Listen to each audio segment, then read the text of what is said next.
Hola, bendiciones a todos los que están conectados al canal. De todo corazón les quiero agradecer de verdad a todas las personas que han estado apoyando este canal, Soldado de Jesucristo, a los que le han dado like, a los que se han suscrito, los que lo han compartido, los que han comentado incluso. Les agradezco muchísimo porque eso ayuda muchísimo a que el canal se posicione y que YouTube vaya recomendando cada vez más cada uno de estos videos. Y es importantísimo porque al final es el objetivo. El objetivo es que la palabra del Señor Jesucristo sea esparcida a cuantas personas sea posible. Y cuando usted lo comparte, cuando usted le da like, cuando usted se suscribe y comenta, etcétera, eso apoya muchísimo, de verdad, no tiene idea de cuánto apoya. Y simplemente pues quería tomarme los primeros segundos de este video para agradecerles de todo corazón todo eso que están haciendo. Bueno, el día de hoy vamos a tocar ya el segundo tema. El segundo tema es importante, al igual que el primero. Vamos a tocar ya el tema a Esmirna. Eh, para los que están apenas viendo este video en el canal, me refiero a los que no vieron el primero, yo les aconsejo, les imploro que vayan a ver el primero porque en el primero hemos hecho una introducción un poco breve acerca de qué son las siete iglesias del Apocalipsis, quién es el que está hablando, quién está dando el mensaje, por qué es importante el mensaje a cada una de las iglesias. Y todas estas cosas es importante tenerlo primero como principio, como base, como precepto sobre el cual vamos a ir eh, narrando y compartiendo el mensaje a cada una de las iglesias. Pues como pueden ver en pantalla, estamos tocando ya el día de hoy el mensaje a la segunda iglesia del Apocalipsis, que es Mirna. De hecho, les doy un pequeño spoiler, y es que de las siete iglesias, a cinco de ellas se les dice arrepiéntete porque hay algo que están haciendo mal.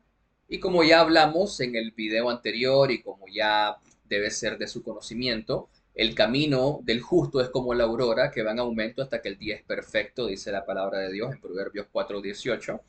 Pues bien, es normal que el Señor Jesús nos haga un llamamiento al arrepentimiento a cada una de las iglesias. Pero es interesante porque cinco de las siete son llamadas a arrepentirse. Y solamente dos de ellas, el Señor Jesucristo no le hace un llamamiento a arrepentimiento. Y eso es porque solamente dos de las siete pues se encuentran en una comunión perfecta con el Señor. Eh, de manera tal que si nosotros hiciéramos un análisis numérico, un análisis estadístico de cuál es la proporción, porque como bien dije en el video anterior, las siete iglesias del Apocalipsis reflejan el estado espiritual, manifiestan el estado espiritual de la iglesia en los últimos tiempos. Y nos encontramos en los últimos tiempos. Pues es entonces interesante analizar de que si el Señor Jesucristo a cinco de ellas se les dice que se arrepientan, eso implica que más del 70%, oígase bien, más del 70% de la iglesia tiene algo que debe entregarle al Señor para que sea menos estorbo en nuestra comunión con Él. Pues bien, el día de hoy, como bien les decía, vamos a hablar acerca de la segunda iglesia del Apocalipsis, que es Esmirna. Y sin más preámbulo, ya vamos a comenzar a tocar el tema. Eh, el mensaje a Esmirna es un mensaje muy interesante, muy fundamental para cada uno de nosotros, ¿verdad? De los hijos de Dios. Y bueno, el mensaje está desglosado en una introducción, eh, porque, de nuevo, como decía anteriormente, es importante analizar eh, es importante analizar siempre el contexto tanto histórico como geográfico, como espiritual y cultural de los libros, los tiempos en los que las cartas fueron escritas. Todas estas cosas son importantes. Luego también haremos un análisis exegético, un análisis de concordancia, y lo iremos desglosando versículo por versículo, de manera tal que podremos desintegrar de una manera tanto conceptual como evidentemente también metafórica, simbólica y espiritual, para poder comprender y sustraer toda la sabiduría que se encuentra en la palabra de Dios. También, evidentemente, nos apoyaremos de ejemplos de nuestra vida cristiana y finalmente haremos una reflexión de cuál es el llamado en concreto a la iglesia de Esmirna. En nuestra introducción comenzaremos hablando en este momento acerca de qué significa la palabra Esmirna, porque es importante conocer las palabras. Y verán ustedes que el significado de la palabra Esmirna guarda una relación muy estrecha con el mensaje espiritual que el Señor Jesucristo está llevando hacia esta iglesia. La palabra Esmirna, como ustedes pueden ver en pantalla, proviene también del hebreo mor, que significa literalmente mirra. Ustedes recuerdan que en el Antiguo Testamento la mirra se ocupaba para el incienso. Y el incienso, como ustedes a lo mejor pueden saber, o para los que no lo saben, el incienso en el Antiguo Testamento manifestaba la sombra de lo que las oraciones de los santos son ahora en el Nuevo Testamento. En el libro de Apocalipsis, a partir del capítulo 20, 21, vemos de que los santos, cuando elevan las oraciones al Señor, esas oraciones son el incienso, el olor grato a Jehová. Y bueno, los santos, como ya sabemos, somos todos los que pertenecemos a la iglesia de nuestro Señor Jesucristo. Esto lo podemos ver, si usted analiza las cartas de Pablo, Pablo siempre habla a los santos de la iglesia que está en Corinto, a los santos de Galacia, que es la carta a los Gálatas, etcétera. Pues bien, en griego koine se utilizaba la palabra smirna, que también se refiere a la mirra, y se ocupaba esa palabra para designar la resina aromática, es decir, una especie de, podríamos decir que era una especie de hierba que se utilizaba para el incienso. Eh, a la iglesia de Esmirna en la carta, en esta carta que escribe el apóstol Juan en la isla de Patmos, siempre se le elogia por la inmensa fidelidad que ellos manifestaron y que el pastor de la iglesia de Esmirna manifestó en estos últimos tiempos. En el último tiempo antes de que él falleciera, me refiero, en medio de la persecución, y se le promete la corona de vida a pesar de la tribulación. De hecho, la mirra es muy interesante. La mirra, al ser triturada, libera un aroma. De la misma manera, el Señor Jesucristo y además también Dios Padre hace muchas alusiones a esta imagen, la imagen de el triturar. Si usted no lo sabe, por ejemplo, el grano de trigo debe ser triturado y molido para que pueda ser luego ya convertido en pan, en alimento. De la misma manera, el Señor Jesucristo también, se nos habla en Isaías capítulo 53, despreciado fue por nosotros, fue molido por nuestros pecados, para que Él pudiera ser ahora el alimento espiritual para todos nosotros. Y pues lo mismo sucede con esta palabra Esmirna, y guarda una relación muy importante con respecto al testimonio espiritual que ellos mostraron, que en este caso específicamente que el pastor de la iglesia de Esmirna mostró. Pues bien, ¿quién era el pastor de la iglesia de Esmirna? Porque también esto es importante, la parte histórica. En esta introducción no solamente estamos analizando el contexto etimológico de la palabra Esmirna, sino también cultural. Es decir, etimológicamente Esmirna se refiere, como muy bien decía, el aroma, ¿no? La mirra, ese elemento que se ocupaba para el incienso. Pero culturalmente también es porque la mirra, como vuelvo a repetir, eh, guarda una relación estrecha con el mostrar fruto, con el ser triturado. Ahora bien, históricamente el pastor de la iglesia de Esmirna se llamaba Policarpo. Ahí ustedes pueden ver una imagen representativa, evidentemente es no era el pastor, eh, pero es una imagen representativa de quién era él y cómo falleció. Él fue martirizado aproximadamente en el año 155 después de Cristo, cuando se celebraban en la antigua Roma, se celebraban Juegos Públicos o Juegos Olímpicos. Ahora, ¿cómo murió? Antes, bueno, ustedes ya lo pueden ver ahí, que él fue quemado en la hoguera. Pero es interesante. Vea usted, Policarpo fue perseguido muchísimo. Él era el pastor de la iglesia de Esmirna, discípulo del apóstol Juan. Cuando llegan los soldados a buscarlo para encarcelarlo, para matarlo, ¿verdad? Él los deja pasar y él incluso les pregunta si ellos ya habían comido. Esto ustedes lo pueden encontrar en los registros históricos de la iglesia primitiva. Esto también ustedes lo pueden encontrar en diversos libros que cuentan cómo fue la historia de los primeros mártires de la iglesia. Pues bien, entonces el pastor Policarpo es buscado por soldados romanos. Entonces cuando llegan donde él les pregunta si ya habían comido. Ellos le dicen que no. Y él les sirve comida porque le dice, por favor les pido que coman un poco mientras yo sigo en oración. Porque él decía, yo necesito orar una hora más. Necesito pasar el tiempo con el Señor una hora más. Entonces, una vez que esta hora pasa, ¿verdad?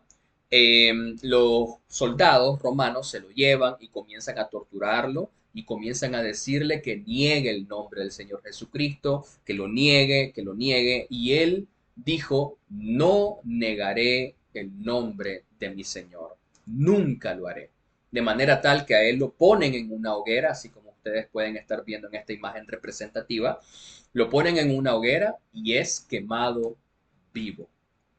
Y cuando él está muriendo, él en ese momento cuentan los registros históricos que él le agradece al Señor y le dice, gracias Señor, porque me has considerado digno de morir por tu nombre.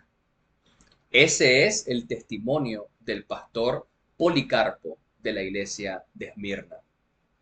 Y ahora, teniendo este contexto histórico, cultural, eh, también etimológico, vamos a ver qué es lo que el Señor Jesucristo le dice aquí al apóstol Juan. Porque recordemos que, como ustedes pueden ver en pantalla, el pastor Policarpo fallece alrededor del año 155. Pero esta carta, perdón, el libro de Apocalipsis, que tiene diversos mensajes, yo les llamo cartas porque evidentemente son fracciones del mensaje que son enviados a las diversas iglesias, a los diversos pastores de cada una de las iglesias. Pues bien, este libro es escrito entre el año 100 y 110 aproximadamente después de Cristo. Es decir, que el pastor de la iglesia Policarpo ya había leído este libro, ya había leído esta carta aproximadamente entre 30 y 40 años antes de que él falleciera. Teniendo esto también en mente, ahora sí vamos a entrar directamente al mensaje. Acompáñeme, por favor. Yo acá tengo mi Biblia. Si usted tiene su Biblia a mano, yo le recomiendo que usted la busque para que usted tenga contacto directo con este libro precioso. Si usted no tiene Biblia, entonces pues ahí puede apoyarse con la diapositiva que tiene en pantalla. Pues bien, vamos a leer a partir de Apocalipsis capítulo 2, versículos del 8 al 11. Pues bien, eh, dice el primer versículo que tiene en pantalla, honrando al Padre, al Hijo y al Espíritu Santo.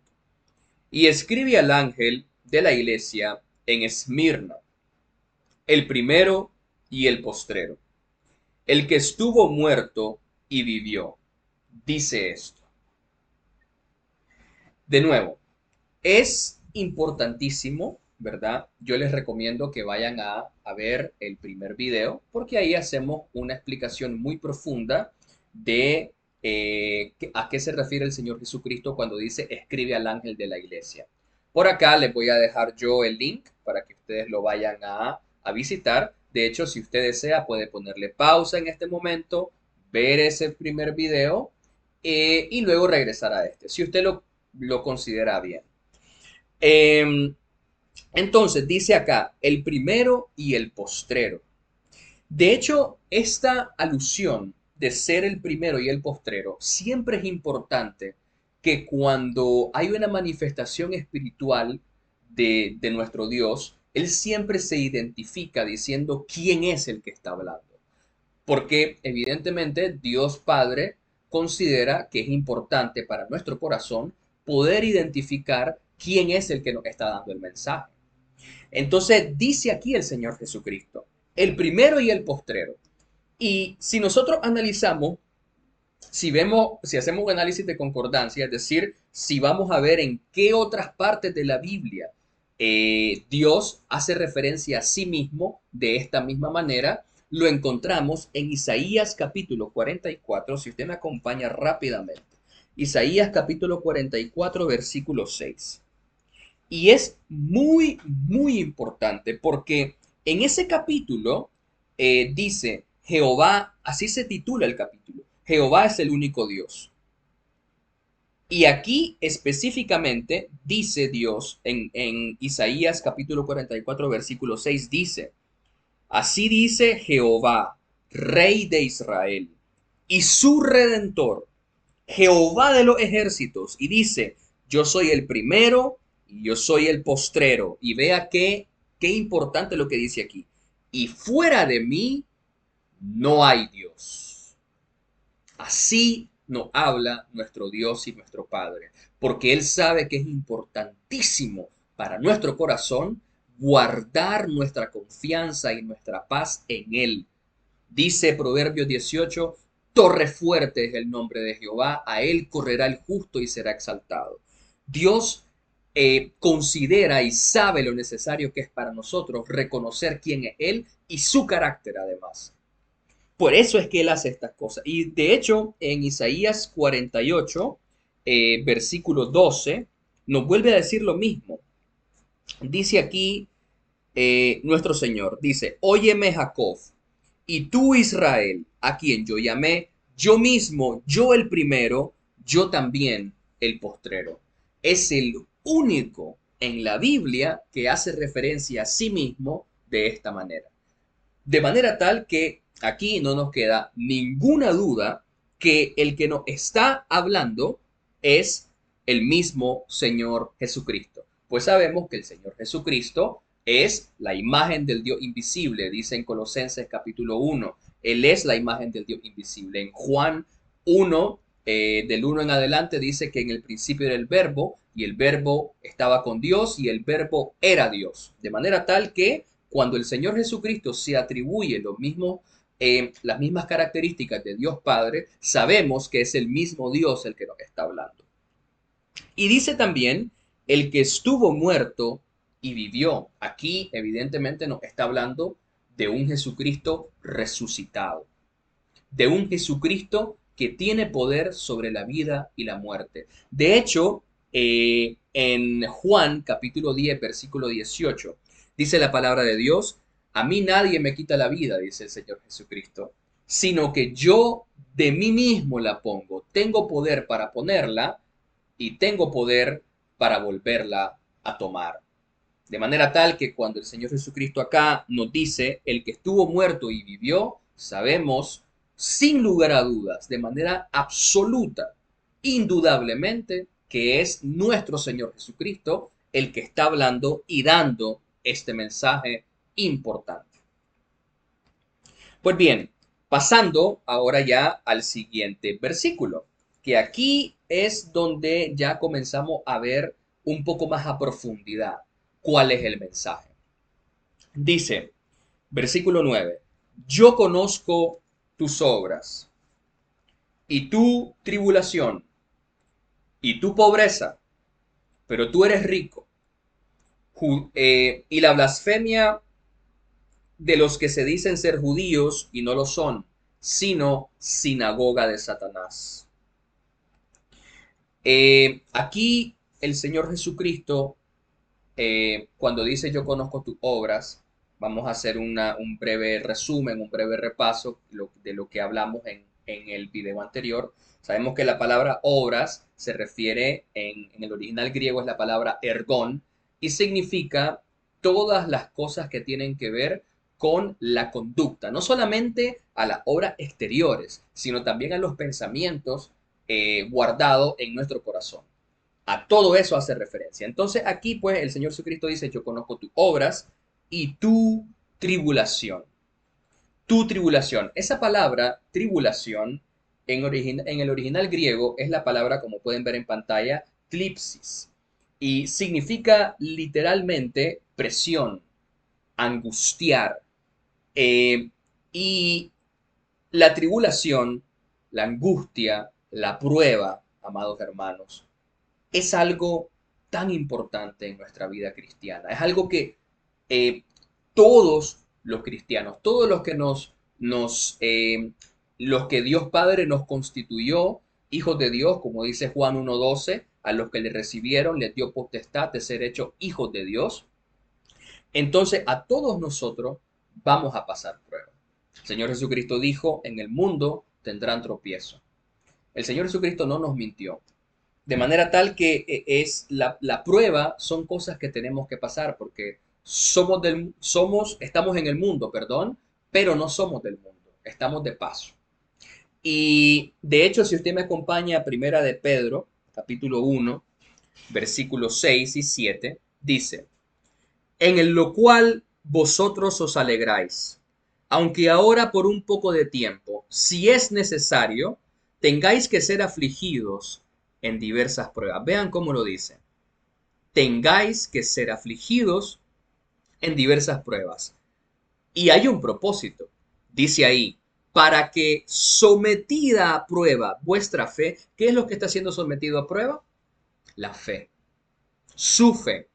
En Gálatas 5, del 20 en adelante, aprendemos de que la fe es un fruto del Espíritu Santo. Dice, para que sometida a prueba vuestra fe, mucho más preciosa que el oro, el cual, aunque perecedero, se prueba con fuego, sea hallada en alabanza, gloria y honra cuando sea manifestado el Señor Jesucristo. Todo cristiano, al inicio de su vida cristiana, es sometido a persecución. ¿Y saben quiénes son los primeros que nos persiguen? Nuestra familia, nuestros amigos, entre comillas, compañeros de trabajo, personas que eran cercanas a nosotros. ¿Y saben cómo comienza la persecución? Porque la persecución, hermanos, no es de que venga la policía a llevárselo por ser cristiano, al menos eso no sucede en nuestro país, sí sucede en países como Irán, como Corea del Norte, como China, donde es ilegal ser cristiano, en el que usted caería preso si lo ven con una Biblia. De hecho, nuestros hermanos en Cristo que están en China, ellos se aprenden capítulos completos de la Biblia, imagínense. Y a usted a lo mejor le cuesta aprenderse Juan 3:16. Pero ellos se aprenden capítulos completos de la Biblia, hermano. Para que cuando ellos están presos, ellos hacen su devocional compartiendo uno entre otro. La persecución, hermanos, no es solamente eso, sino que en su familia, sus amigos, sus compañeros de trabajo comienzan a decirle, ahí está pues, el santo, ahora sos el cristiano, ahora sos evangélico. Y su familia, a lo mejor su familia es de alguna otra religión, puede ser catolicismo, puede ser testigo de Jehová, pueden ser mormones, adventistas, etcétera, cual sea la religión. Y entonces su familia ya va a comenzar a decirle, ahora ya vas a andar con los hermanos, ¿verdad? Le van a comenzar a decir, ahora vas a andar con la Biblia debajo del brazo. Entonces todas estas cosas son persecución. Es una forma de persecución. Y en ese momento, cuando usted esté sufriendo, porque eso evidentemente para nadie es agradable. Cuando una persona comienza a debatirle a usted, comienza a cuestionarle a usted que por qué sos cristiano, que por qué esto, que por qué lo otro, y comienzan a decirnos, eso es un libro que no es real, vos por qué crees en eso. Yo antes de ser cristiano, hermano, eh, yo tenía un grupo muy grande de personas intelectuales con los cuales yo compartía muchísimo porque Antes de ser cristiano, yo he sido profesor en en las universidades, he dado cátedras de economía, soy economista y soy matemático. Esto es solo para darle un poquito de contexto. Y cuando yo me hice cristiano, comenzó una persecución, no solamente en personas de mi familia, sino también en amigos y compañeros de trabajo. Porque a todos les desagradaba que yo ahora les dijese que fuese cristiano evangélico. Les desagradaba enormemente y me cuestionaban y querían ridiculizarme todo el tiempo. Pero la Biblia dice que defendamos nuestra fe ardientemente, dice la carta de Pedro, una de las cartas de Pedro. Entonces yo siempre, nunca temí en defender el nombre de aquel que dio su vida por mí.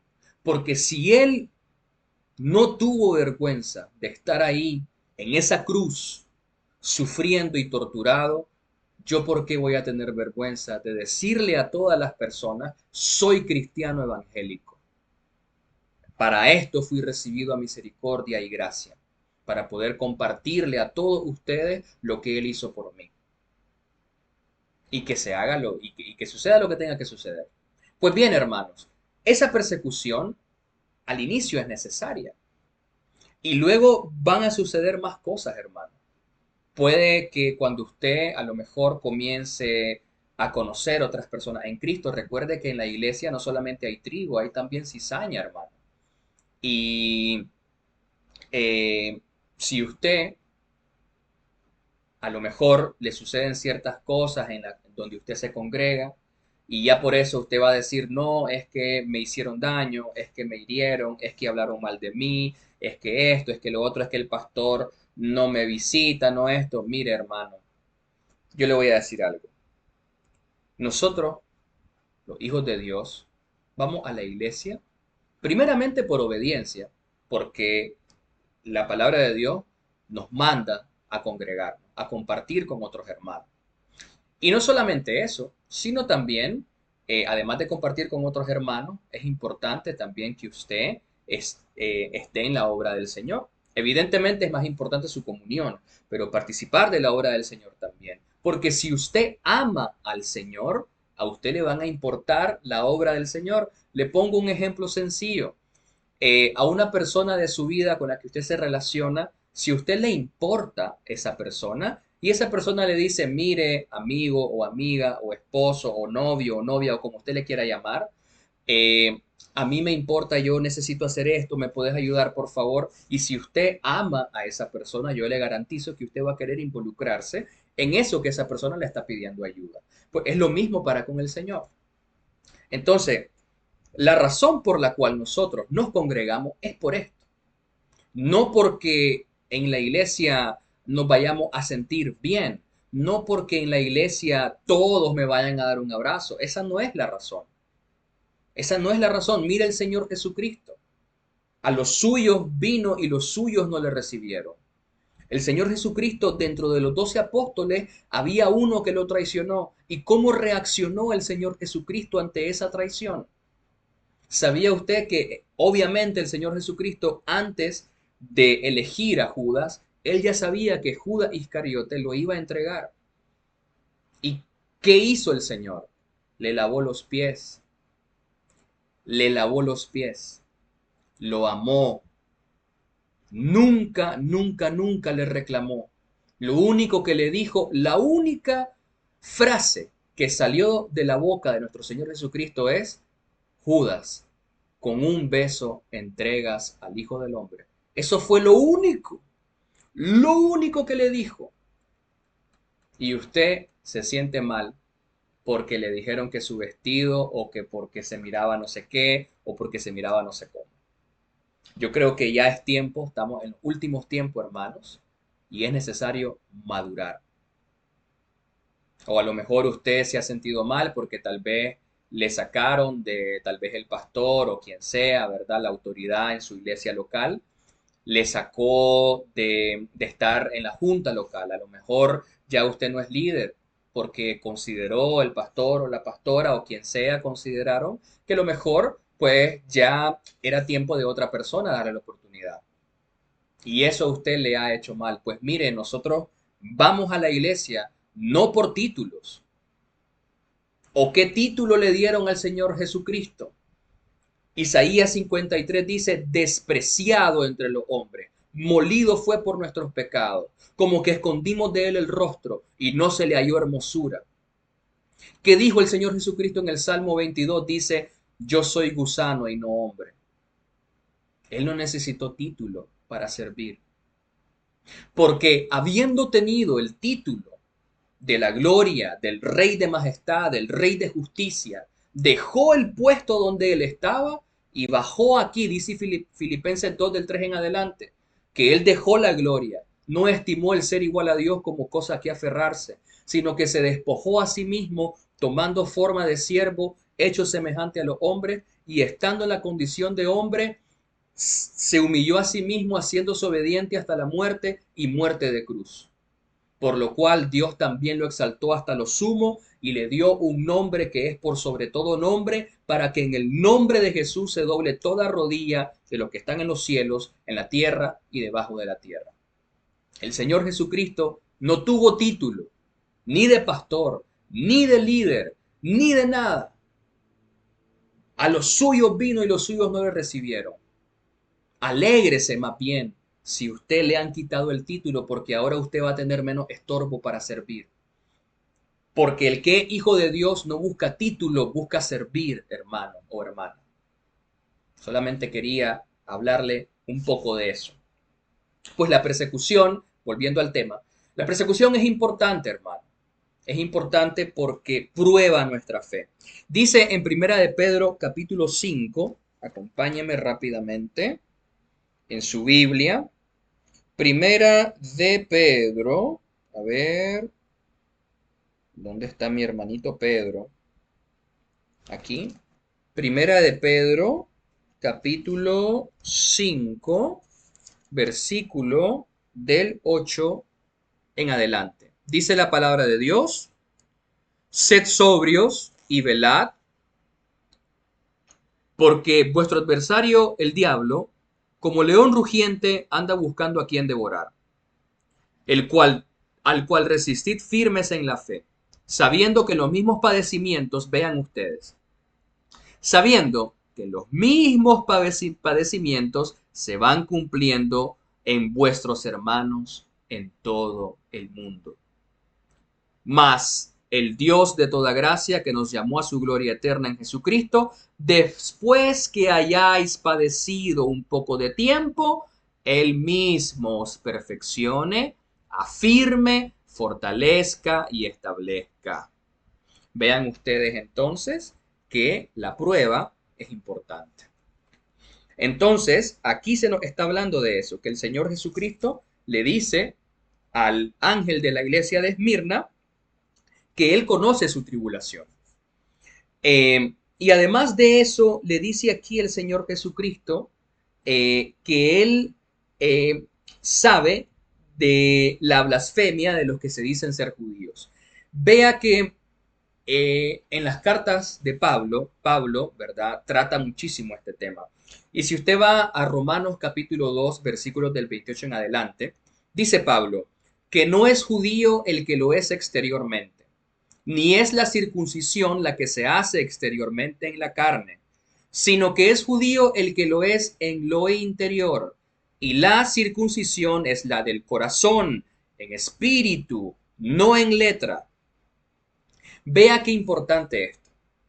Muchas personas consideran que el que es cristiano porque predica, es cristiano porque se sabe la Biblia, es cristiano porque está bautizado, porque hay ciertas religiones que consideran que lo que nos hace hijos de Dios son algunos ritos o sacramentos.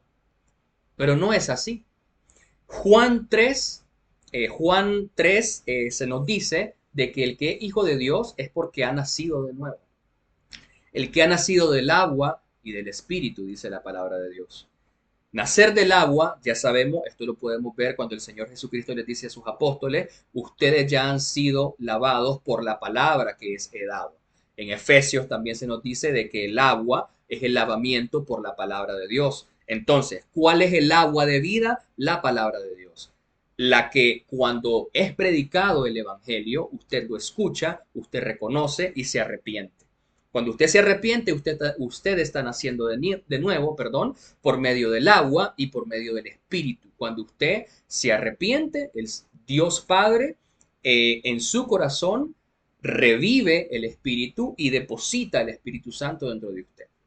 Pues bien, ese es el que es verdaderamente cristiano. De la misma manera, no es judío, dice el que lo es exteriormente, porque la palabra judío, como usted lo puede ver en pantalla, viene de la palabra Judá, que es la tribu que Dios escogió de donde nació el Mesías. Y la palabra Judá significa literalmente alabar a Dios. Y vea usted que en Juan 4, el Señor Jesucristo le dice a la samaritana de que los que alaban a Dios en espíritu y en verdad es necesario que le alaben y que el Padre busca a estos adoradores. Pues entonces, de la misma manera, para que nosotros podamos ser llamados, ¿verdad?, hijos de Dios o espiritualmente judíos, porque judío es el que alaba a Dios, judío no es el que pertenece a una religión, porque la misma palabra de Dios nos dice de que no lo es el que es exteriormente, no es el que tiene una circuncisión, no es el que se viste de cierta manera, no es el que usa la kipá, no es el que guarda los ritos exteriores. El Hijo de Dios es, como dice el Señor Jesucristo, si me amáis, guardad mis mandamientos. Es el que anda en luz. Primera de Juan 1:5 dice, Dios es luz y ninguna tiniebla hay en él. Es el que se mantiene en la verdad, es el que permanece en Cristo. Juan 15, del 1 al 5 dice, permaneced en mi palabra, y si ustedes permanecen en mí, yo permaneceré en ustedes, dice el Señor. Pues bien, ese es el que es verdaderamente hijo de Dios o judío. Y aquí pues quiero hacer una aclaración. Esto no quiere decir que nosotros tengamos que llamarnos judíos.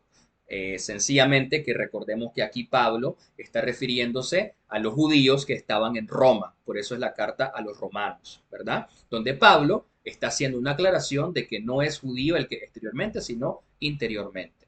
Sin embargo, recordemos por favor Hechos capítulo 15, donde es el concilio de Jerusalén,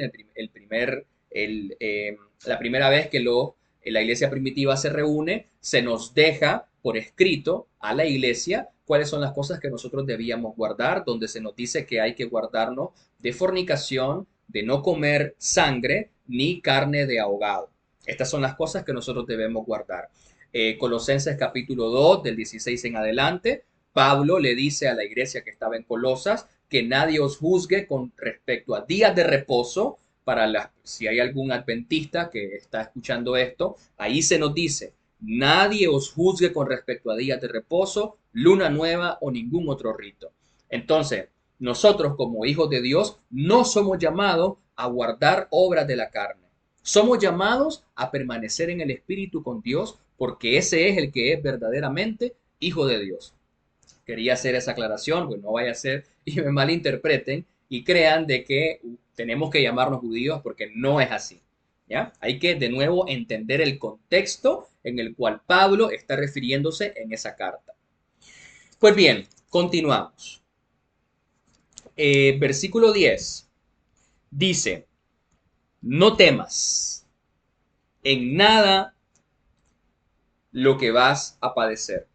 He aquí el diablo echará a algunos de vosotros en la cárcel para que seáis probados y tendréis tribulación por 10 días. Sé fiel hasta la muerte y yo te daré la corona de vida. Pues bien, vamos a analizar a profundidad qué es lo que el Señor Jesucristo nos quiere decir. Aquí es muy importante. Esta frase, no temas, aparece, vea usted, que no es coincidencia, aparece 365 veces a lo largo de toda la Biblia, desde el Antiguo Testamento hasta el Nuevo Testamento. 365 veces. Y la razón por qué aparece 365 veces es porque Dios no quiere que usted permanezca en temor por 365 veces. Aquí yo quiero hacer una aclaración. Cuando Dios nos dice no temas, Dios no está diciendo, mira, yo no quiero que tengas temor. Lo que Dios nos quiere decir es que nosotros no, como le dijo Dios Padre a Josué, en Josué capítulo 1 del 8 en adelante, donde le dice, esfuérzate y sé valiente. No temas porque yo estaré contigo todos los días. Lo que Dios nos quiere decir es que nosotros no nos dejemos dominar por el miedo, porque es normal temer, hermano. Es normal tener miedo en algún momento ante alguna situación. Vea, el mismo Señor Jesucristo tuvo miedo. Cuando el Señor Jesucristo en el Getsemaní, Él está en oración, Él suda sangre y le dice a Dios Padre, Padre, si es posible, aparta de mí este cáliz, pero no se haga mi voluntad sino la tuya. El Señor Jesucristo tenía miedo porque Él sabía a lo que iba a ser sometido. Él sabía cómo iba a sufrir y es normal. Es absolutamente normal, pero el Señor Jesucristo en ese momento, en lugar de ser abrazado por el miedo, en lugar de abrazar su temor, en lugar de abrazar sus emociones, en lugar de abrazar su estrés, su afán, todo lo que él estaba pasando, él decide confiar que la voluntad de Dios es mejor que la de él. Como dice en Isaías, mis pensamientos no son tus pensamientos, mis caminos no son tus caminos, le dice en Isaías. Pues es lo mismo para con nosotros. Es normal tener miedo, hermano. Es normal. No temas. El Señor, cuando esta frase aparece, siempre hace alusión con respecto a un propósito. Con respecto a un propósito. Por ejemplo, vea usted, ¿sabía usted que, o si usted recuerda, por ejemplo, el profeta Elías, hermano? El profeta Elías también tuvo miedo. ¿Usted recuerda cuando él termina de degollar a los profetas de Baal y esta mujer le dice que lo va a mandar a matar, etcétera? ¿Qué pasa con él? Él se va corriendo y tiene temor y se va a meter a una cueva. ¿Y qué hace Dios? ¿Acaso Dios, usted ve que ahí Dios le reprocha? Dios no le reprocha. Dios lo consuela con un silbido y después le da de comer. Ese es nuestro Dios, un Dios que comprende la condición humana. Muchas veces Pablo también tuvo miedo de muerte. Si usted lee la palabra de Dios, usted va a recordar que Pablo tuvo miedo de morir en muchas ocasiones, en muchísimas ocasiones. El mismo Moisés, usted recuerda a Moisés cuando recibe el llamado y Moisés dice, pero ¿qué haré, Señor? He aquí que yo tengo problemas de hablar. Él tenía miedo. El miedo es normal. Lo que no es normal es que yo abrace mi miedo y que ese miedo me impida cumplir mi propósito en Dios. Y el miedo es algo tan, pero tan peligroso, hermano, que vea lo que sucede, dice en Apocalipsis 21, del 7 en adelante. Dice, el que venciere heredará todas las cosas y yo seré su Dios y él será mi hijo. Pero los cobardes, vea usted que los cobardes son los primeros en la lista de los que se van al infierno. Pero los cobardes e incrédulos, porque la cobardía está asociada con falta de fe. La cobardía está asociada con incredulidad. El que es cobarde es porque no cree que Dios lo puede salvar. El que es cobarde es porque le hace a Dios mentiroso. Porque, como dice en la carta de Juan, primera de Juan 1 del 8 en adelante, hay una parte que Juan dice, el que dice que no tiene pecado, a él le ha hecho mentiroso. Nosotros como hijos de Dios tenemos que analizar siempre en función de implicaciones. Como dice Dios, si no estás conmigo, ¿cuál es la implicación de eso? Estás contra mí. Pues es lo mismo. En primera de Juan 1 del 8 en adelante dice, el que dice que no tiene pecado, le hace a él mentiroso. ¿Por qué? Porque Dios es el que da testimonio que tenemos pecado. Y si Él me está diciendo a mí, tenés pecado, y yo digo, no, yo no tengo pecado, entonces, por implicación, por consecuencia lógica, por lógica de primer orden, yo le estoy diciendo a Dios, eres mentiroso. De la misma manera, cuando Dios me dice a mí, no temas, yo te libraré, yo estaré contigo. El Señor Jesucristo dijo, no teman, yo estaré con ustedes hasta el fin del mundo. Y si yo en algún momento me dejo abrazar por el temor, yo le estoy diciendo al Señor Jesucristo, no te creo. Y cuando yo le digo a Él, no te creo, yo le estoy llamando mentiroso. Dese cuenta, hermano, que aunque usted conscientemente diga, no, pero es que yo, lo que pasa es que me siento súper mal, lo que pasa es de que tengo temor. Vea, dice la palabra de Dios, de que no hemos recibido espíritu de cobardía, sino de poder, amor y dominio propio. En 2 de Timoteo 1, 7 y 9 dice eso, porque no nos ha dado Dios espíritu de cobardía, sino de poder, amor y dominio propio. El que es hijo de Dios y tiene la disposición, porque recuerde que Dios no busca personas capacitadas, busca personas dispuestas, porque es Él el que nos va a capacitar. En Hechos 1.8 dice, y recibiréis poder. ¿Qué poder es ese? El poder de vivir en santidad, el poder de obedecer sin importar la circunstancia. Vea usted, por ejemplo, Juan el Bautista. Juan el Bautista no tenía temor. Él fue donde, eh, donde Herodes, no recuerdo, perdón, no recuerdo si Herodes, pero bueno, él fue en ese momento donde una persona importante, ¿verdad? En la Biblia, y él le dijo, no te es lícito que vivas con esta otra persona que no es tu esposa. Y por eso perdió su vida terrenal. Y él no tenía temor de eso, porque él sabía en quién había creído. Porque lo peor que puede hacer el mundo con nosotros, hermanos, es quitarnos la vida. Pero dice en las cartas paulinas, dice de que para mí el morir en Cristo, o sea, morir es ganancia. El vivir en Cristo está bien y morir es ganancia. De manera tal de que si nosotros ya le hemos creído a nuestro Señor de que aunque muramos en esta vida, Él nos va a resucitar y vamos a estar con Él, no tenemos absolutamente nada que perder. Pero cuando usted decide abrazar su temor, ala, es que no quiero hablarle a mi compañero de trabajo de Dios porque a lo mejor se va a molestar conmigo o a lo mejor me sacan del equipo de trabajo o a lo mejor pierdo mi trabajo. Cuando usted hace eso, dése cuenta que usted está diciéndole a Dios, Dios, mi trabajo es más grande que tú. Dios, mi jefe tiene más autoridad que tú. Porque cuando usted teme más, al que usted le tema más, ese es su Señor. Si usted le teme más a perder su trabajo, es porque Dios no es el Señor en su corazón, sino su trabajo. Si usted teme compartirle a su novio o a su novia la palabra de Dios, si usted teme decirle a su novio o a su novia, mira, yo quiero vivir una vida en santidad y no podemos tener relaciones sexuales hasta que estemos casados, porque eso es lo que dice la palabra de Dios. Y si en ese momento usted decide no hacerlo, porque usted dice, no le puedo decir esto porque si se lo digo, me va a dejar.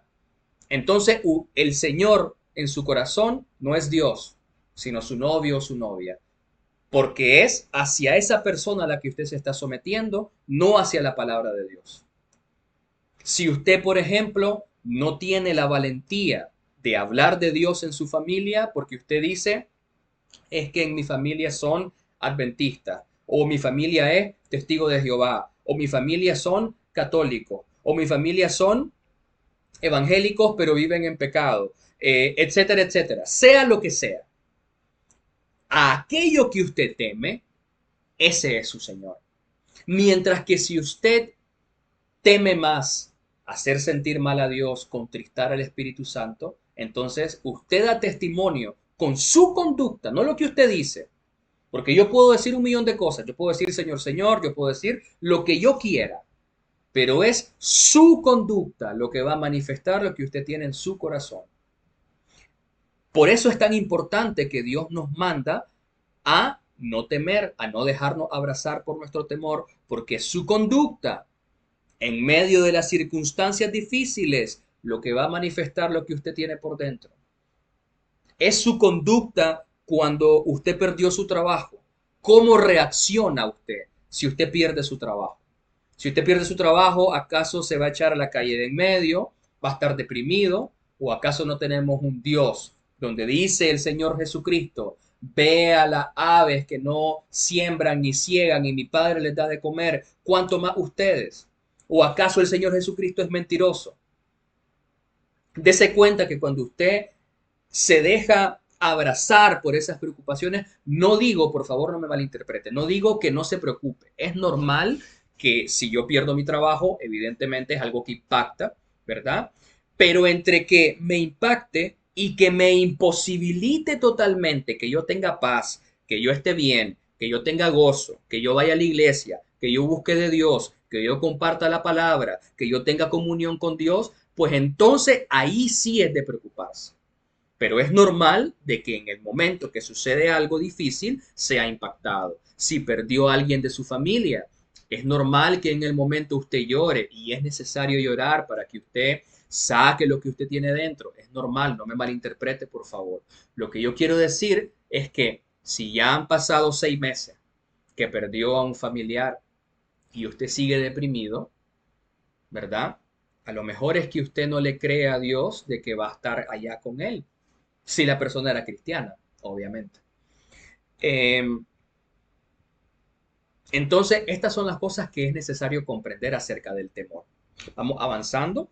Vea que dice también aquí, he aquí el diablo echará a algunos de vosotros en la cárcel. Vea usted, hay muchas personas que cuando les suceden cosas malas, ya comienzan a criticar y a decir, para eso soy cristiano, ¿qué pasa? ¿Por qué Dios hace que me sucedan tantas cosas? No es Dios, hermano. Dios permite cosas. Y a partir de la voluntad de otras personas, Dios trabaja con su corazón. Pero el que está todo el tiempo, el que está todo el tiempo queriendo hacernos daño es Satanás, el acusador de hermanos. El acusador de hermanos es el que va a intentar debilitarlo, quitarle la paz. Es él. Ahí la misma palabra lo dice, vea usted, en versículo 10 dice, he aquí el diablo, ¿quién es el que lo está haciendo? El diablo echará a algunos de vosotros en la cárcel, echará a algunos de vosotros en la cárcel. Es importantísimo que usted reconozca esto. Y le voy a decir algo importante. ¿Sabe qué es lo primero que ataca a Satanás? Su vida de oración, su comunión con Dios, su adoración a Dios. Si usted va a Job, por ejemplo, voy a hacerlo muy rápido porque creo que se me está yendo un poco el tiempo. Eh, si usted va al libro de Job, cuando Satanás llega, ¿verdad? Junto con los demás ángeles, y Dios le dice a Satanás, has considerado a mi siervo Job, varón perfecto, temeroso de Jehová, etcétera, etcétera. Entonces Satanás le dice, claro, porque lo tenés bendecido, etcétera, pero quítale las cosas y vas a ver. Entonces Dios le dice, bueno, te doy permiso, etcétera. Lo primero que Satanás le quita a Job es el ganado y los animales. Y usted me preguntará, pero hermano, ¿eso qué quiere decir? Bueno, recuerde que en ese tiempo la forma de nosotros relacionarnos con Dios era por medio de los sacrificios. Recuerde que, si usted no lo sabía, el libro de Job se estima que fue escrito al mismo tiempo en el que fue escrito el libro del Génesis. El libro de Job es un libro tan antiguo como el mismo libro del Génesis. Entonces, en ese tiempo, usted recuerda de que la forma en la que nos relacionábamos con Dios era por medio de los sacrificios. Existía algo llamado el patriarcado. Entonces, Job tenía que degollar un animal, ofrecer sacrificio para poder tener comunión con Dios. Entonces, una vez que Satanás le quita el ganado a Job, ya no hay nada con lo que él pueda hacer sacrificio, de manera tal que él ya no puede tener comunión con Dios. Lo mismo sucede en su vida cristiana. Lo primero que Satanás va a buscar atacar es su comunión, su vida de oración, su adoración. Porque Satanás sabe, Juan 15 del 1 al 5, separados de mí, nada podéis hacer. Satanás es astuto y él sabe que esa es la manera que él puede ganarnos a nosotros. Pues bien, ¿Cómo puede Satanás atacar su vida de oración? A lo mejor Satanás lo enferma, porque Satanás sabe que cuando usted está enfermo, ay no, estoy enfermo, no puedo orar. Me duele esto, no puedo orar. O a lo mejor Satanás ataca otras cosas. Satanás nos conoce. Efesios 6 del 10 en adelante dice, no ignoramos sus maquinaciones. Esa palabra maquinaciones en el original griego es metodeia y significa, de ahí viene la palabra método. O sea que Satanás nos ataca de una manera metódica y estratégica. Entonces cuando Satanás nos ataca de esa manera porque él sabe cómo reaccionamos ante ciertas situaciones. Lo primero que Satanás va a buscar a quitarle a usted de su vida de oración. Tenga mucho cuidado con eso. Ahora, la tercera cosa que hay que analizar en este versículo es el propósito. Vea que dice, el diablo echará a algunos de vosotros en la cárcel y dice, ¿para qué? Es decir, hay un objetivo claro para que seáis probados. Para que seáis probados. Esa palabra probado en el original griego es esforzar, examinar. En el original griego es la palabra peirazo.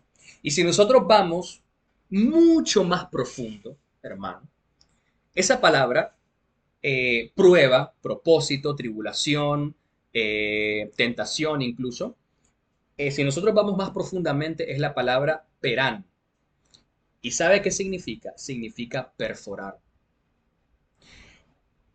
Como cuando es necesario ir al fondo para poder sacar la riqueza de algo, es necesario perforar. De esa misma manera, las pruebas cumplen el propósito de poner presión en nuestro corazón, de poner presión en nuestra vida, de poner presión en nuestras emociones, para que en ese momento de presión en el que usted está afanado, estresado, triste, angustiado, usted demuestre lo que tiene dentro. Usted demuestre si usted verdaderamente cree en la palabra de Dios o si en el momento de la angustia, en lugar de ir a Dios, le va a pasar como a Saúl que va a visitar a los brujos. En ese momento de angustia, de prueba, de estrés, es cuando usted demuestra de qué está hecho. Por eso la palabra es perforar.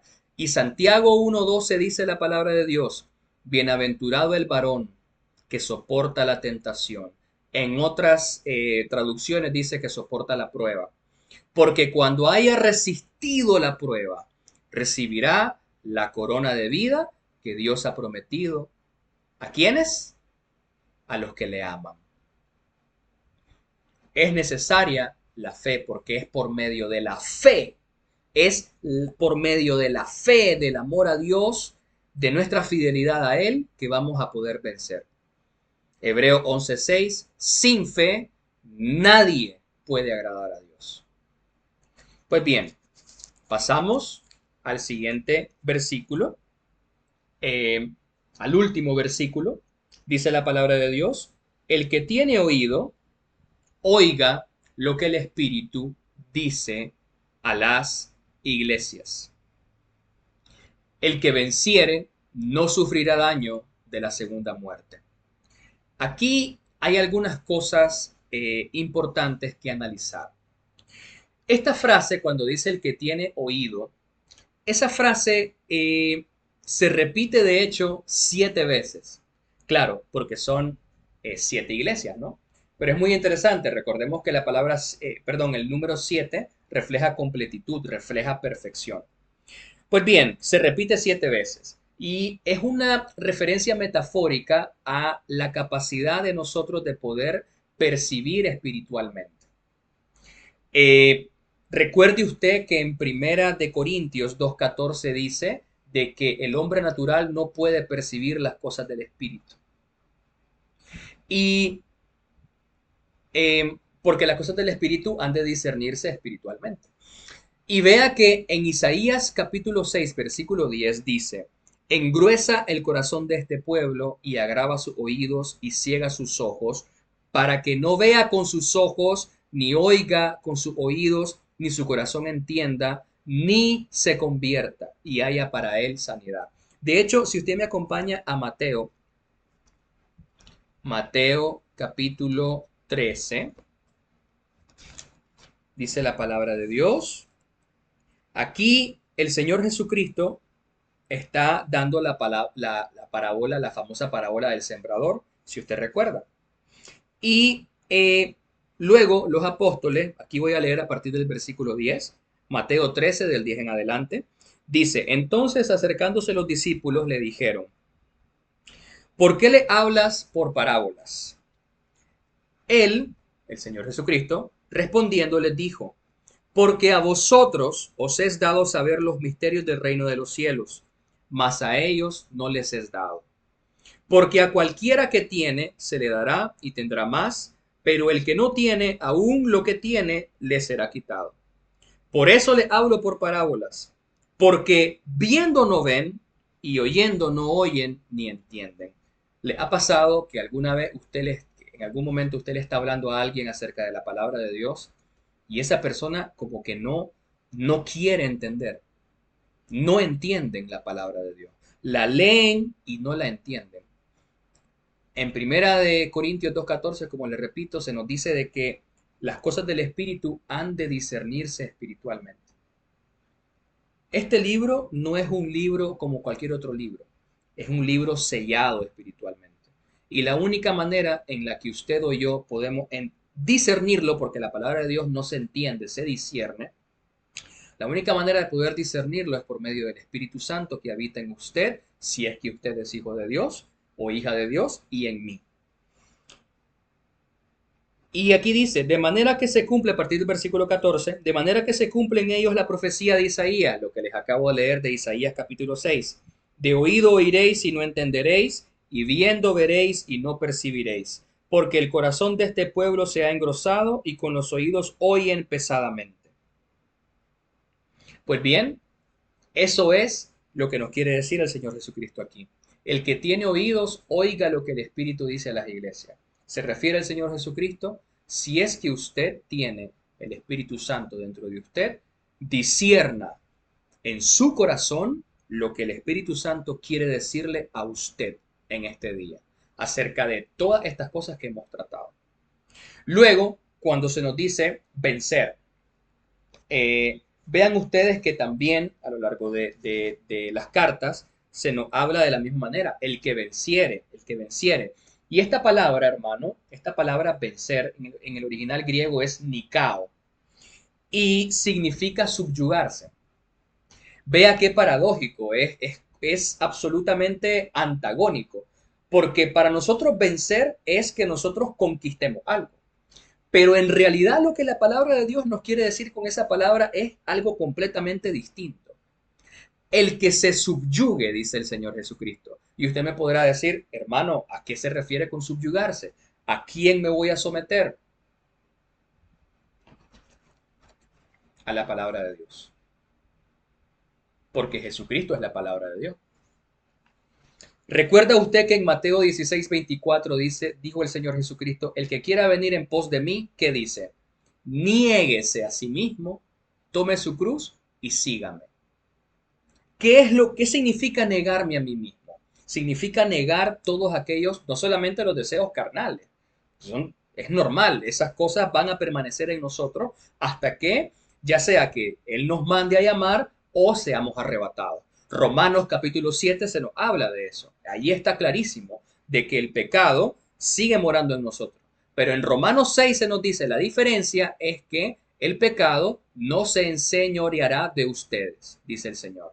Esa es la gran diferencia. De manera tal que yo puedo tener el deseo, la inclinación pecaminosa, pero, como dice en segunda de Timoteo, que no se le ha dado espíritu de cobardía, sino de poder, amor y dominio propio. El cristiano, el Hijo de Dios, es el que tiene la capacidad por medio del Espíritu Santo, porque esa capacidad no es nuestra, es la capacidad del Espíritu Santo de vivir en santidad, de subyugar, de entregar mi voluntad al Señor Jesucristo, de entregar, aunque Señor, aunque yo tenga miedo, yo voy a hacer esto, Señor, porque yo sé que a ti te agrada. Señor, aunque a mí me desagrade hacer esto, Señor, aunque yo no quiera perdonar, Padre, ayúdame a perdonar, porque yo sé que esa es tu voluntad.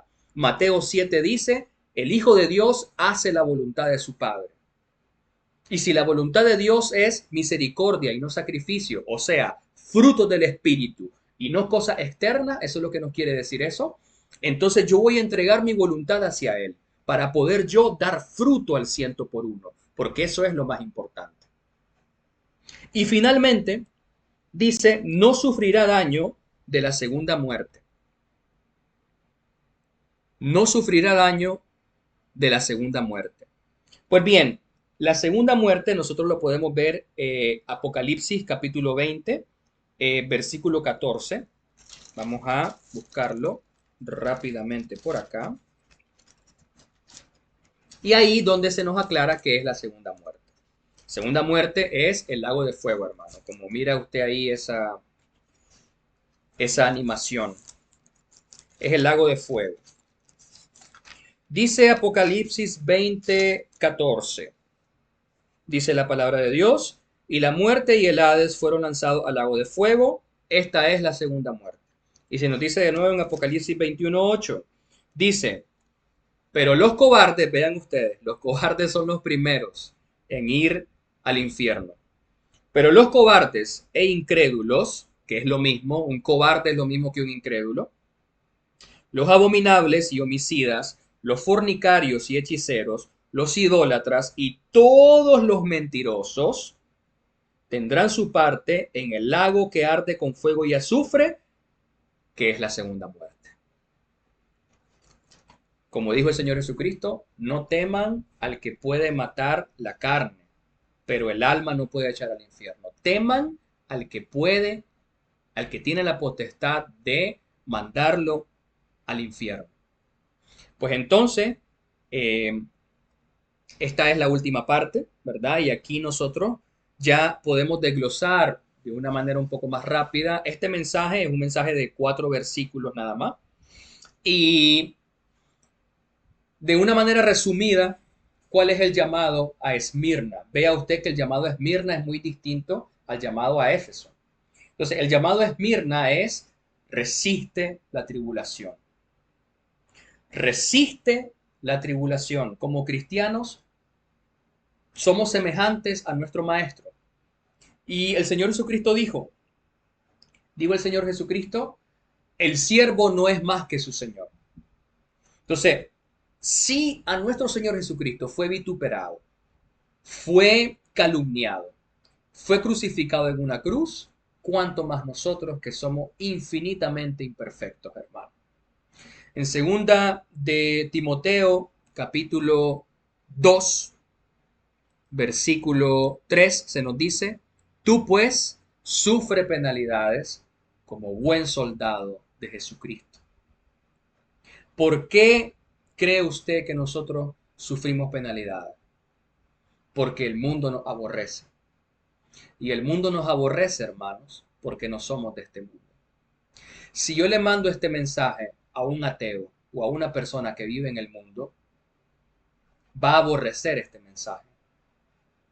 ¿Por qué? Porque los espíritus son contrarios. Porque la luz ninguna comunión tiene con las tinieblas. Pues es lo mismo. Si usted es de Dios, usted lamentablemente va a sufrir penalidades.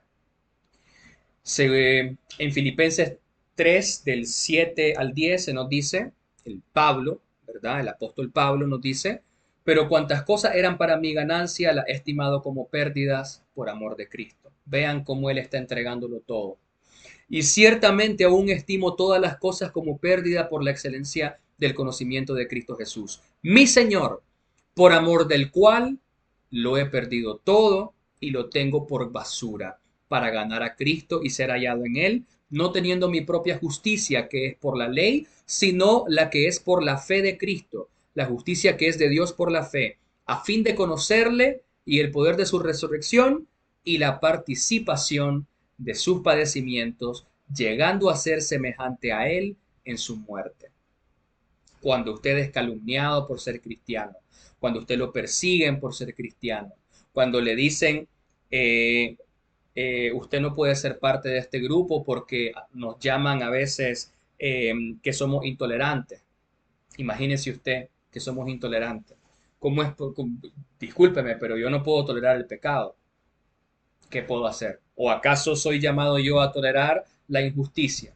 ¿Soy llamado yo a tolerar que una persona mienta? ¿Soy llamado yo acaso a tolerar que una persona esté ocultando y manipulando a otra? No, inmediatamente usted debe plantar la luz del Evangelio. Eso nos dijo el Señor Jesucristo. Ustedes son la luz del mundo y una lámpara se pone encima de la mesa para que brille.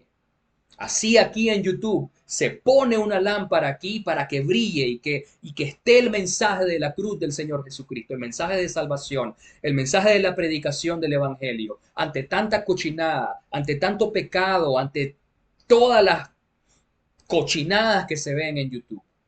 Aquí hay una luz y la luz se pone públicamente para que les dé vergüenza a aquellos que hacen el mal. En Romanos 8:17 dice la palabra de Dios, y si hijos, también herederos, herederos de Dios y coherederos con Cristo, oigan esa condicional, si es que padecemos juntamente con Él, para que juntamente con Él seamos glorificados. Resistir la tribulación y que no falte nuestra fe. La fe es el medio por el cual nosotros manifestamos el espíritu que llevamos dentro. Segunda de Timoteo 4:7 dice la palabra de Dios, he peleado la buena batalla, he acabado la carrera, he guardado la fe. Por lo cual te aconsejo, dice más adelante, que avives, perdón, el fuego del don de Dios que está en ti. Eso es importante, ese es el tercer punto. Cuidar la comunión de Dios. La comunión que nosotros tengamos con Dios es lo más importante de su vida, hermano. En Hechos 1:8, como ustedes pueden ver ahí, se nos dice que recibiréis poder y me seréis testigos.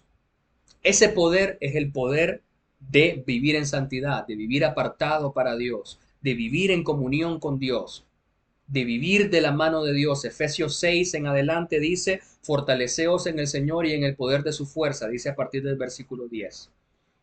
Y aquí en esta parte también le dice Pablo a Timoteo, por lo cual te aconsejo que avive el fuego del don de Dios que está en ti por la imposición de mis manos, porque no nos ha dado Dios espíritu de cobardía. Vea usted. Avivar el fuego guarda una relación muy estrecha con el dominio propio y con la valentía. Y finalmente, recuerde usted en Mateo capítulo 10, se nos habla de las 10 vírgenes. Recuerde usted que 5 eran insensatas y 5 prudentes. Pues le imploro que usted no sea de esas 5 vírgenes que eran insensatas. La comunión con Dios, amado hermano, es de las cosas más importantes. Mire, hay un centro, ya para terminar, hay un centro que se llama Center for Bible Engagement, que hacen estudios cuantitativos, hacen análisis cuantitativo acerca del impacto de la comunión con Dios. Y usted me dirá, hermano, pero ¿cómo se hace eso? Bueno, ellos lo hacen por medio de una cosa que se llama encuesta. Entonces, ellos lo hacen por medio de encuestas porque es una forma de aproximarse cuantitativamente. Y vea que en el análisis estadístico, ellos hicieron una encuesta, no recuerdo exactamente a cuántas personas, yo le voy a dejar por aquí abajo en la descripción el link para que usted vaya a visitar el estudio. El estudio está en inglés. Si usted habla inglés o entiende inglés o puede leerlo, pues lo puede ir a analizar y a estudiar. Y si no, pues puede utilizar un traductor, que yo creo que perfectamente se puede traducir. Entonces, en este estudio, ellos revelaron, que un análisis estadístico, revelaron de que tanto hombres como mujeres, entre la edad de 20 y 40 años, que pasan entre 4 y 5 días leyendo la Biblia, se encontró que esas personas tenían, por ejemplo, 74% menos probabilidad de caer en juegos de azar, 61% menos probabilidad de ver pornografía, 68% menos probabilidad de cometer alguna especie de inmoralidad sexual. Recuerde que la inmoralidad sexual es tanto fornicación como adulterio, entendiendo fornicación como relaciones sexuales antes del matrimonio o adulterio, relaciones sexuales fuera del matrimonio. Y recuerde que la inmoralidad sexual no es solamente el acto como tal, porque el Señor Jesucristo dijo en Mateo de que el que vea a una mujer, en este caso al hombre, ¿verdad? Pero si usted es mujer, pues el que vea hombre o mujer y tenga deseo de estar con ella en su corazón, ya con ella o con él ha cometido adulterio o inmoralidad sexual. Y también se encontró 57% menos probabilidad de que una persona vuelva a caer en el alcoholismo.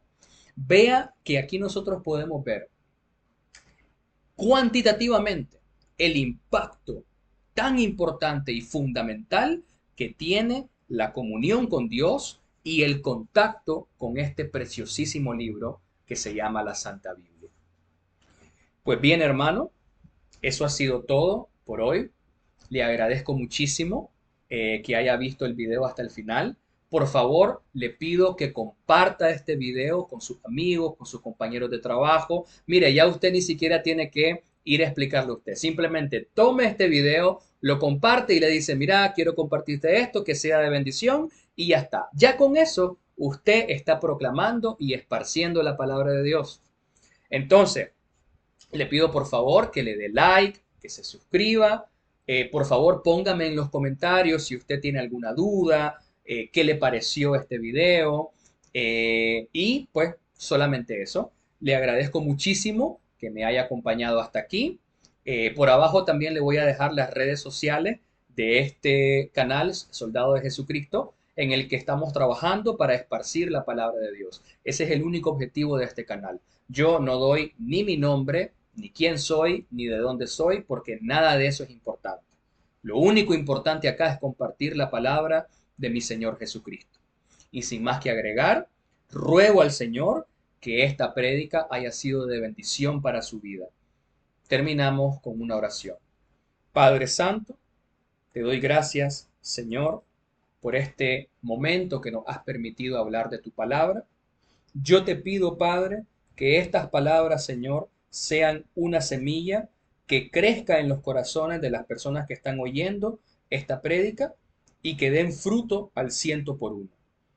Pido, Padre Santo, que seas tú, mi Señor, el Espíritu Santo, convenciendo a cada una de las personas que están oyendo esta prédica y que sea en ellos, Señor, palabras de consuelo, de bendición, de amor y de disciplina. Amén, amén y amén. Muchas gracias. Que tenga usted un domingo bendecido. Nos vemos el siguiente domingo a las 9 de la mañana.